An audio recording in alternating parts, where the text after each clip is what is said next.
नमस्कार दोस्तों, समयमान वेतनमान या क्रमोन्नति को लेकर आप भी कंफ्यूज हैं। आप भी यह सोच रहे हैं कि समयमान वेतनमान या क्रमोन्नति में से कौन सा विकल्प चुनना सही ऑप्शन होगा। एक बार विकल्प चुनने के बाद सरकार ने स्पष्ट गाइडलाइन जारी किया है कि इसमें किसी भी प्रकार से परिवर्तन नहीं होगा। तो आपको भी एक ऐसे विकल्प का चुनाव करना चाहिए जो एक बार विकल्प चुनाव करने के बाद आपको कभी उसके विषय में सोचना ना पड़े, कभी पछताना ना पड़े। उसी कन्फ्यूजन को दूर करने के लिए मैं एक वीडियो लेकर आया हूँ। इससे पहले भी मैंने 2 वीडियो समयमान वेतनमान या क्रमोन्नति को लेकर डाला था।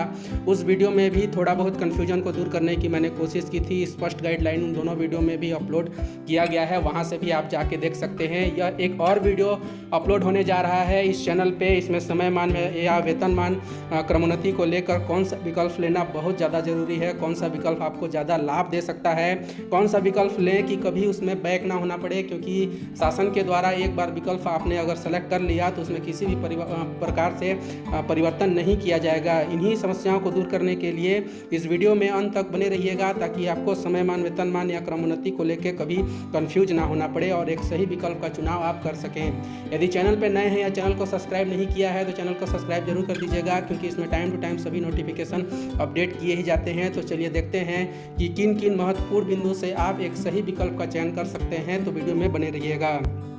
इसमें स्पष्ट रूप से यह बोला गया है कि समयमान वेतनमान या क्रमोन्नति कौन सा विकल्प लेना ज़्यादा सही है। नियमों के अनुसार विस्तृत जानकारी इसमें दी गई है। तो देखते हैं कि आपके लिए कैसे बेनिफिट दे सकता है।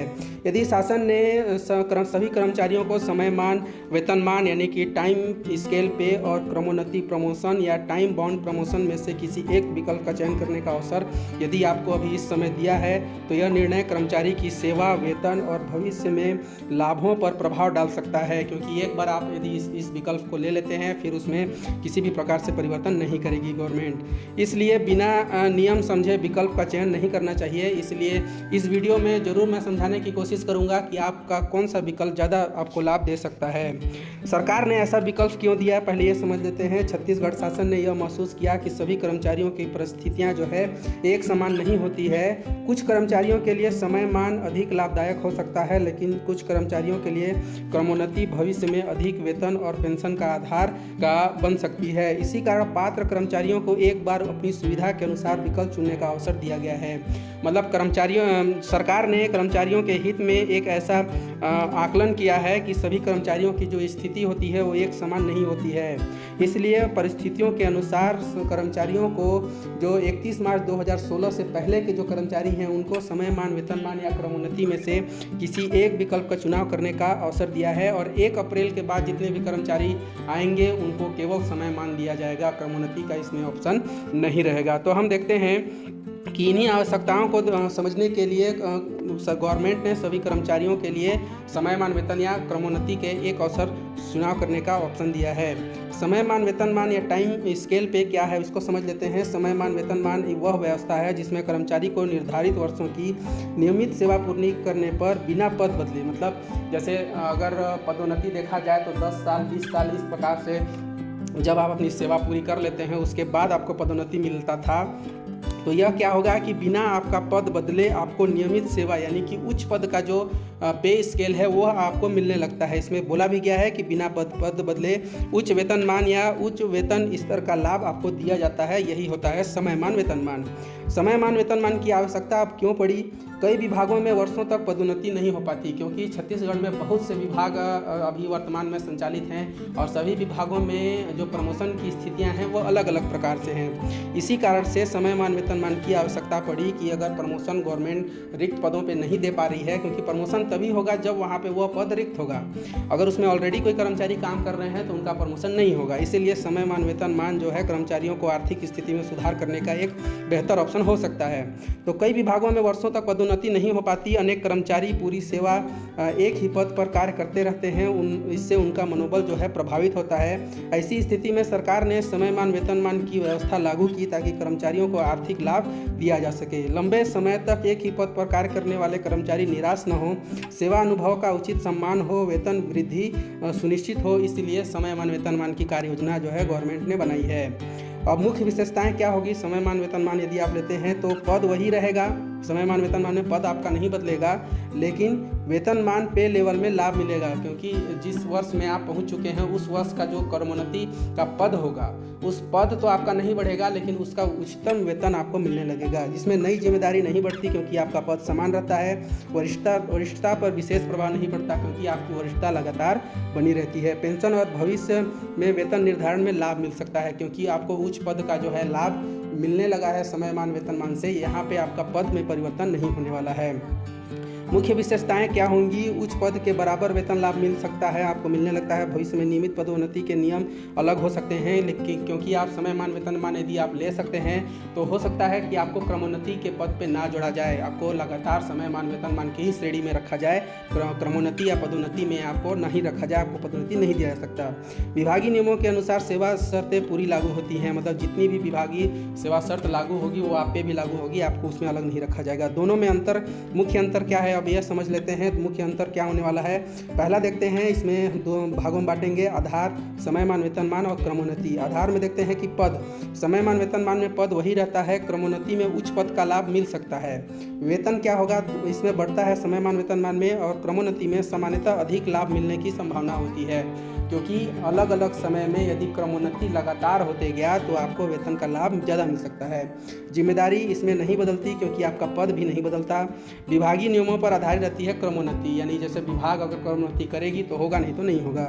प्रक्रिया क्या होगी, सेवा अवधि के आधार पर, मतलब जितनी आपकी सेवा बढ़ते जाएगी समयमान वेतनमान लागू होते जाएगा। और विभागीय पात्रता के अनुसार यदि आप पात्र होंगे, वरिष्ठता सूची में फंसेंगे या फिर वरिष्ठता क्रम आपके आने वाले समय में आप वरिष्ठ सूची में आ जाते हैं तभी आपको क्रमोन्नति मिलती है, अन्यथा नहीं मिलती है।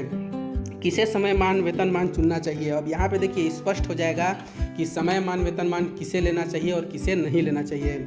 समयमान वेतनमान उन कर्मचारियों के लिए अधिक उपयोगी हो सकती है, इसको बहुत ही ध्यान से समझिएगा क्योंकि इससे आपका बहुत सारा कन्फ्यूजन दूर हो सकता है। समयमान वेतनमान उन कर्मचारियों के लिए अधिक उपयोग हो सकता है जिनकी सेवा समाप्ति, सेवानिवृत्ति निकट हो। देखिए एक लाइन कितनी स्पष्ट तरीके से इसमें बताया गया है कि यदि आपका सेवानिवृत्ति समाप्त है या फिर आप ऐसे कर्मचारी के रूप में हैं जिसे क्रमोन्नति ज़्यादा मायने नहीं रखता है, केवल वेतन मायने रखता है, उसी पद में रखकर यदि आप उच्च पद का लाभ, वेतन का लाभ लेना चाहते हैं तब आप समयमान वेतनमान की ओर जा सकते हैं। या फिर जिनकी सेवा समाप्ति की ओर है, मतलब 2-4 साल में जिनकी सेवा समाप्त होने वाली है और जिनको आखिरी क्रमोन्नति मिल चुका हो, वो फिर और क्रमोन्नति में आगे ना जाके समयमान वेतनमान की ओर बढ़ सकते हैं। और देखते हैं कि इसमें जिन्हें अतिरिक्त प्रशासनिक जिम्मेदारी नहीं चाहिए, मतलब आप चाहते हैं कि हम बहुत ऊंचे लेवल तक ना जाके एक सीमित पद तक ही रहें, तो आप समयमान वेतनमान आपके लिए बेहतर होगा। जिनके विभाग में नियमित पदोन्नति की संभावना कम हो, मतलब छत्तीसगढ़ में ऐसा देखा गया है कि बहुत से विभाग ऐसे हैं जिसमें पदोन्नति की संभावना बहुत कम रहती है, बहुत कम समय में मतलब पदोन्नति हो पाता है, बहुत लंबा समय लगता है, तब आप समयमान वेतनमान की ओर जा सकते हैं। या फिर जो केवल वेतन वृद्धि का लाभ चाहते हैं, मतलब मैं आपको पहले भी बताया कि यदि आप उसी पद में रखकर केवल वेतन से रिलेटेड करना चाहते हैं, आपको अधिक प्रशासनिक कार्यों में नहीं जाना है, तब आप समयमान वेतनमान ले लीजिए, क्रमोन्नति से कोई मतलब नहीं है। क्योंकि क्रमोन्नति तभी लागू होगा जब आप उस पात्रता, विभागीय जो पात्रता है उसमें आप पात्र होंगे, तभी आपको क्रमोन्नति मिलेगा, अन्यथा नहीं मिलेगा। हर विभाग में क्रमोन्नति की पात्रता अलग अलग होती है। यदि आपके विभाग में आप क्रमोन्नति की श्रेणी में आ सकते हैं तभी आप क्रमोन्नति लीजिए, नहीं तो नहीं लीजिए, समयमान वेतनमान की ओर आप जा सकते हैं। अब यहाँ पे देखते हैं कि क्रमोन्नति किसे लेना चाहिए। हम देख लीजिए कि समयमान वेतनमान किसे लेना चाहिए, अब देखते हैं कि क्रमोन्नति किसे चुनना चाहिए। हम देखते हैं कि क्रमोन्नति उन कर्मचारियों के लिए बेहतर हो सकती है जिनकी सेवा अभी काफ़ी शेष है, जिन्हें भविष्य में उच्च पद और अधिक वेतन की संभावना चाहिए, मतलब आप आने वाले समय में अधिक वेतन और उच्च पद में जाने की संभावना आपकी बढ़ती है, या फिर आपका जो सर्विस है वो बहुत लंबा समय के बचा हुआ है और आपके विभाग में क्रमोन्नति की प्रक्रिया जल्दी जल्दी होता है, या फिर आप पात्रता रखते हैं तभी आपको क्रमोन्नति की ओर जाना चाहिए। या फिर जिनके विभाग में पदोन्नति की व्यवस्था स्पष्ट है कि आपको इतने सालों में इतनी पात्रता में आपको पदोन्नति दिया जाएगा, और आप अभी यदि हाल ही में सर्विस में आए हैं या आपकी सर्विस बहुत लंबे समय तक बची है, तब आप क्रमोन्नति की ओर जाइए, क्योंकि आपको उच्च पद दिया जा सकता है, अधिक प्रशासनिक कार्यों में आप हो सकते हैं। या फिर जिनका वेतन क्रमोन्नति से अधिक लाभकारी बनता हो, मतलब यह क्रमोन्नति जैसे आपको मिलता है तो आप वहाँ पे स्केल भी दे सकते हैं कि समयमान वेतनमान लगने में और क्रमोन्नति में दोनों का जो पे ग्रेड है, पे लेवल है, वो उसमें कितना अंतर है, तब जाके आप क्रमोन्नति की ओर जा सकते हैं। लेकिन जिनकी सेवा समाप्ति निकटतम है या जिनको अधिक प्रशासनिक कार्यों से ज़्यादा मतलब नहीं है, वो केवल समयमान में ही जाएं। क्या सभी कर्मचारियों के लिए एक ही विकल्प सही है? नहीं, क्योंकि सभी कर्मचारी जो है अलग अलग पात्रता रखते हैं, अलग अलग प्रकार की परिस्थितियां होती हैं, इसलिए सरकार ने 2 विकल्प अभी दिया है। यह पूरी तरह इन बातों पर निर्भर करता है। वेतनमान मतलब जो अभी समयमान क्रमोन्नति चल रहा है वो इन्हीं चीज़ों पे डिपेंड करता है। आप इन चीज़ों का आकलन अच्छे से करने के बाद ही किसी एक ऑप्शन का चुनाव करेंगे। पहला जो होता है वर्तमान वेतनमान क्या है, पे लेवल क्या है, नियुक्ति की तिथि क्या है, सेवा अवधि कितनी बची है, सेवानिवृत्ति की तिथि क्या है, विभागीय सेवा नियम क्या है।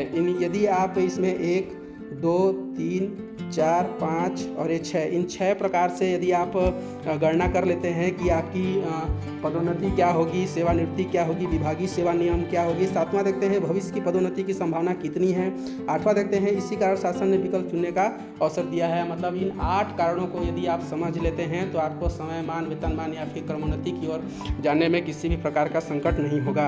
निर्णय लेने से पहले किन चीज़ों का गणना करें, अब यहाँ पे देख लेते हैं। दोनों विकल्पों में मिलने वाला वेतन की पहले आप गणना कर लीजिए कि समयमान, वेतनमान मतलब ये वर्तमान आपकी जो सेवा है वो कितनी है और कितनी बची हुई है। उसी में क्रमोन्नति और समयमान, वेतनमान के जो चार्ट हैं उन्हीं चार्ट से आप अपनी वेतन की गणना कर लीजिए कि कितना का डिफरेंस हो सकता है।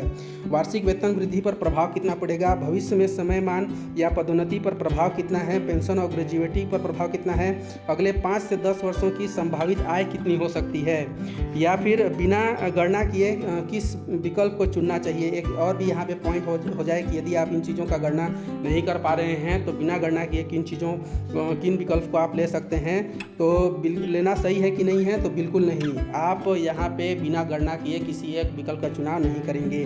वही एक विकल्प का चुनाव कर सकते हैं जो केवल अपने जो कर्मचारी हैं जिनकी सेवा समाप्ति निकटतम है, जो रिटायर होने वाले हैं, वही एक विकल्प की ओर जा सकते हैं। वो जाएंगे किसकी ओर, समयमान, वेतनमान की ओर, क्योंकि उनकी अंतिम क्रमोन्नति उस टाइम तक फंसेगी कि नहीं फंसेगी इसका कोई गारंटी नहीं है। एक बार विकल्प देने के बाद कई मामलों में उसे बदलने की अनुमति नहीं होती, इसलिए विभागीय आदेश, वेतन निर्धारण और लेखा शाखा में जानकारी लेकर ही विकल्प देना चाहिए, तभी जाके आप एक विकल्प का चुनाव करेंगे। विकल्प चुनते समय किन बातों का ध्यान रखेंगे, विकल्प भरते समय निम्न बातों का मूल्यांकन करें। यहाँ पे दिया गया है, फिर से बता दे रहा हूँ। वर्तमान मूल वेतन कितना है, सेवा अवधि आपकी कितनी हो चुकी है, भविष्य में वास्तविक पदोन्नति की संभावना है या नहीं, सेवानिवृत्ति में कितना समय शेष है, पेंशन पर किस विकल्प का अधिक प्रभाव पड़ेगा, विभागीय नियम क्या कहते हैं, वरिष्ठता सूची में आपकी स्थिति क्या है। मतलब इन बिंदुओं का आपने देखिए यहाँ पे एक विकल्प और भी है, निर्णय लेने से पहले किन बातों की गणना करें, तो इन बातों की आप गणना कर सकते हैं। इसमें पॉइंट टू पॉइंट देख लीजिएगा। इसका PDF भी मैं अपलोड कर दूंगा अपने डिस्क्रिप्शन बॉक्स में, वहां से आप इस PDF के माध्यम से पॉइंट टू पॉइंट गणना करके आप एक विकल्प का चुनाव कर सकते हैं। वहीं दूसरा है कि विकल्प चुनते समय किन बातों का ध्यान रखें। 2 चीज़ें हो गई, तो इसमें भी दिया गया है कि वर्तमान मूल वेतन कितना है, सेवा अवधि कितनी हो चुकी है, भविष्य में वार्षिक पदोन्नति की संभावना है या नहीं, सेवानिवृत्ति में कितना समय शेष है, पेंशन पर किस विकल्प का अधिक प्रभाव पड़ेगा, विभागीय नियम क्या है, वरिष्ठता सूची में आपकी स्थिति क्या है। इन चीज़ों को अगर आप समझ लेते हैं तो आपको स्पष्टता अधिक हो जाएगी। महत्वपूर्ण सावधानियाँ क्या हैं, केवल दूसरे कर्मचारियों की सलाह पर निर्णय न लें, क्योंकि अपनी स्थिति देख लें कि आपकी सेवानिवृत्ति कब होने वाली है, कब आपका लगे थे और कितनी आपकी सेवा बची है, आपके विभाग में वरिष्ठता में क्रम आपका कितना है और आने वाले समय में आपको किस प्रकार का लाभ मिल सकता है, क्रमोन्नति हो सकता है या फिर नहीं हो सकता है। अपने विभाग द्वारा जारी आदेश अवश्य पढ़ें, यदि आवश्यक हो तो स्थापना शाखा या वेतन निर्धारण शाखा से लिखित जानकारी लें, सेवा पुस्तिका या सर्विस बुक के अनुसार वेतन का मिलान करें, तभी आप एक विकल्प का चुन सकते हैं। इसका अंतिम निष्कर्ष क्या होगी, कोई भी विकल्प सभी कर्मचारियों के लिए समान रूप से लाभदायक नहीं होता। यदि आपका उद्देश्य बिना पद परिवर्तन के सुरक्षित वित्तीय लाभ प्राप्त करना है तो समयमान, वेतनमान उपयुक्त हो सकता है। यदि आपके विभागीय नियमों के अनुसार क्रमोन्नति से अधिक वेतन और भविष्य में बेहतर लाभ मिलता है तो क्रमोन्नति बेहतर विकल्प हो सकता है, लेकिन आप क्रमोन्नति की श्रेणी में होंगे तभी। इसलिए अंतिम निर्णय शासन के लागू नियमों, विभागीय आदेश, आपकी सेवा अवधि, वर्तमान वेतन तथा भविष्य में वित्तीय लाभों की तुलना करने के बाद ही लेना चाहिए, अन्यथा नहीं। इसमें ध्यान देने वाली कौन सी बात है, यदि यह विषय छत्तीसगढ़ शासन के 1 अप्रैल 2026 से लागू नए विकल्प यानी समयमान, वेतनमान बनाम या क्रमोन्नति से संबंधित है तो संबंधित विभाग द्वारा जारी नवीनतम आदेश के अनुसार ही अंतिम निर्णय मान्य होगा। प्रत्येक कर्मचारी का लाभ अलग अलग हो सकता है, किसी दूसरे का देखा देखी आप विकल्प का चुनाव न करें। क्या एक बार चुना गया विकल्प बदला जा सकता है? इसमें स्पष्ट रूप से बोला गया है कि शासन के निर्देशों के अनुसार कर्मचारी द्वारा निर्धारित समय सीमा में दिया गया विकल्प अंतिम माना जाएगा, इसलिए विकल्प भरने से पहले सभी नियमों को अच्छी तरह समझना आवश्यक है। एक बार यदि आपने विकल्प भर लिया तो फिर आपको उसमें सुधार करने की आवश्यकता या फिर शासन के द्वारा उसमें सुधार नहीं किया जाएगा, अंतिम मान्य होगा, मतलब अपरिवर्तनीय रूप से यह माना जाएगा। इस वीडियो में मैंने समयमान वेतनमान लेना चाहिए या फिर नहीं लेना चाहिए, कौन से विकल्प में आप ज़्यादा सूटेबल हैं, कौन से विकल्प आपके लिए लाभकारी हो सकते हैं, समस्त चीज़ों को मैंने स्पष्ट रूप से इसमें दे दिया है, पॉइंट टू पॉइंट मैंने समझाया है। अब सभी चीज़ों को बताया है। इसमें एक चीज़ समझाना स्पष्ट इसलिए नहीं है क्योंकि सभी कर्मचारी की नियुक्ति और रिटायरमेंट अलग अलग तिथि में है, उनकी वेतनमान अलग अलग है, इसी प्रकार से तुलना करना इसमें कठिन होगा। इसलिए आप इसका जो चार्ट है, चार्ट के अनुसार अपने वेतन निर्धारण के अनुसार, आपकी नियुक्ति के अनुसार, आपकी नियुक्ति समाप्ति के अनुसार सभी चीज़ों का गणना करने के बाद आप एक विकल्प में जा सकते हैं। इस वीडियो के माध्यम से विकल्पों को विस्तृत अध्ययन करने से आपको इतना पता लग जाएगा कि आप समयमान वेतनमान में ज़्यादा सुटेबल हैं या फिर क्रमोन्नति में। तो वीडियो इन्फॉर्मेटिव लगी हो या फिर इसका जो PDF लिंक है मैंने डिस्क्रिप्शन बॉक्स में दे दिया है, वहाँ से आप इन सारे चीज़ों की यदि आप गणना कर लेते हैं तो आपके लिए ज़्यादा इसमें किसी प्रकार से कठिनाइयाँ नहीं होंगी। वीडियो इन्फॉर्मेटिव लगी हो तो चैनल को सब्सक्राइब जरूर कर दीजिएगा क्योंकि इसमें टाइम टू टाइम सभी नोटिफिकेशन अपडेट किए ही जाते हैं। तो मिलते हैं ऐसे ही नए नोटिफिकेशन, विज्ञापन और एक अच्छी सी जानकारी के साथ। यदि आपको किसी भी प्रकार से कन्फ्यूजन हो तो आप ज़रूर कमेंट करिएगा, मैं उसके लिए एक अच्छी सी वीडियो लाने की जरूर कोशिश करूँगा।